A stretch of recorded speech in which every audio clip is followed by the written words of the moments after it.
Hello guys, and welcome back to another cold episode. On today's episode, as you can tell by the title and the thumbnail, I want to talk about Tear and Splight, and more specifically, why I am excited for both of them to come to Master Duel. So, a lot of people are expecting a Tier 0 format when they arrive in Master Duel, but the thing is, I expect something to be more like this, with two very distinct top decks, one being Splight, one being Tearlaments. Pretty easy to understand. I don't know which one will come out on top when it comes to Master Duel. Probably Splight, given the fact that it's more easy to pilot, and therefore will have an easier time in best of ones, and in a meta where you can't really plan for anything, so having just like a consistency does help. But let me talk about why I like these. Okay, so first and foremost, this is what I think a lot of people are expecting when it comes to Master Duel, where maybe Tier isn't just as good. However, we do have more access to a lot of the dangers that were limited, whereas in the TCG they didn't, and that was like an incredible build that just didn't see play in the OCG, so there's that. But let's quickly talk about Splight in particular, and why I am more so particularly excited for this deck. Now, first things first, Halqifibrax is banned, so we're not going to be playing Diva. That's just not a card. We're going to be playing Nimble Beaver. Just play the Nimble Beaver. Just play the Nimble Beaver. Okay?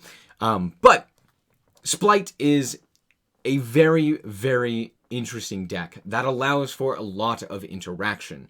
And the reason for this is because with it being a centralizing deck along with Tearlaments, you can really more easily plan to play against these very specific decks, right? Now, as we can see here, there are Dark Ruler No Mores in the main deck, meaning people are prepared to deal with powerful boards, but also people are prepared to make boards that can play around Dark Ruler No More. We also see things like the Solemn Judgments, the Triple Tax, etc., right? All of these are because they are expecting to play against Splight, right? Which is great. That means that you are able to more easily prepare, especially in best of ones, against the decks that you're expecting to see. If you're expecting to see Splight and Tier, great. That means that you're more able to focus your hand traps or your tech cards for these specific decks. Now, the second thing that I love about Splight in particular is, what do you see in this? Ignore this card. Ignore this one card that is currently banned. What do we see in this?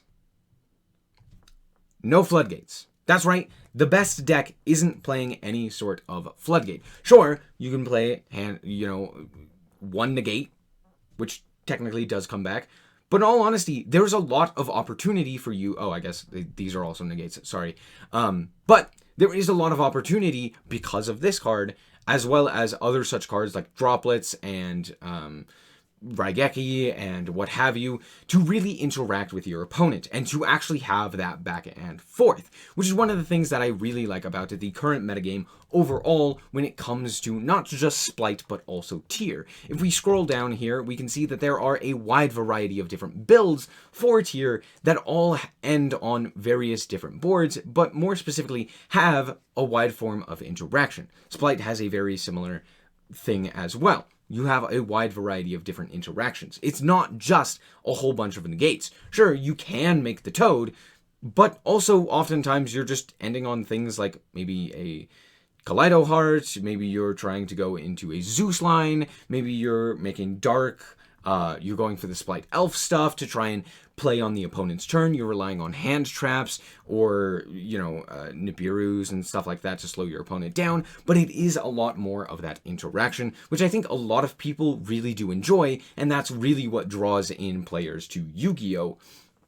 Is the fact that you're able to have that really interesting back and forth. Now, all of these decks did actually, do pretty well in Top Cuts, but we can also see that if we scroll down, Splight had a wide variety of different builds as well. We had Live Twin Splight, we had Runic Splight, we had just regular Splight, and to this it seems like, oh, there are so many different decks. I thought you didn't like deck diversity, what have you. No, the thing is, you have a strategy that you're preparing for. You can prepare for Splight, right? Dracostapelia is so good because it specifically modulates levels while also negating, while also being a really easy target, which also makes it so good against Splight in particular. Oh, now you guys are level 1, you don't get to do anything with your Splites, you can't special them from hand. This is a really cool interaction, and one of the reasons why I genuinely love Yu-Gi-Oh! There are so many cool little things about that just it just works. It just functions so well. And yeah, that's really cool. And just seeing all of these different lists, absolutely incredible. Then we also have a wide variety of other decks near the precipice of competition. Things like the Math Mech, the Exosister, Flunder, etc. All of which are still playable. As you can see, lots of Math Mech are still playable. We have Exosister, why can I never remember this name? Now granted, Exosister isn't as good because we can't play Mystic Mine, but being able to go and dump a Dimension Shifter on your opponent while also being able to play under your own Necro Valley is still worthwhile, even in Master Duel. So there's still merit to playing this deck. And then of course we have Flunder. Everybody loves Flunder. This is the one deck that could go, and no one would mind. No one would mind if this just disappeared, right? But all in all, most of these decks have a lot of interaction. Besides Exosister, who kind of just doesn't do anything. The main reason that they're here is because Dimension Shifter, but that's beside the point. A lot of these decks have a lot of interaction, so all in all, it is a very exciting meta. Now, I know a lot of people are more scared for things like the Tier 0 Tearlaments, which we see both in the TCG and the OCG. Now, granted, the Yoshizu Tearlament cards, I will say, overall are absolutely broken. They are annoying, and I don't think that this is a healthy game state. But I do think that even with this, it's such an interesting game plan.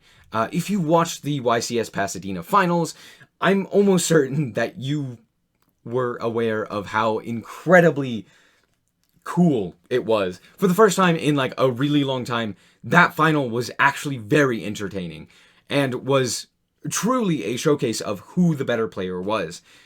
It was truly incredible. And that is only something that you could really get in a format like this one, where you have clear-cut decisions that you can make that are difficult and that you can really plan around and more easily have that back and forth between your opponent, right? The Yoshizu Tearlaments builds specifically rely on utilizing that back and forth. They're not shutting you down in any way. Ending on something like an Abyss Dweller and a Baron may not seem like much, but against the right deck, it can be absolutely devastating, right? And just being able to pilot your own deck in a way to be able to set that up is oftentimes incredible in and of itself, right? So honestly, props to Hani and Jesse for creating such an incredible finals. Thank you very much.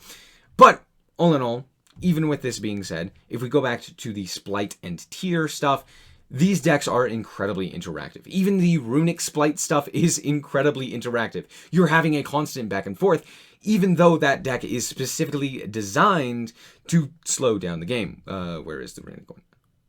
Oh, hold on. Scroll down a bit more. There it is.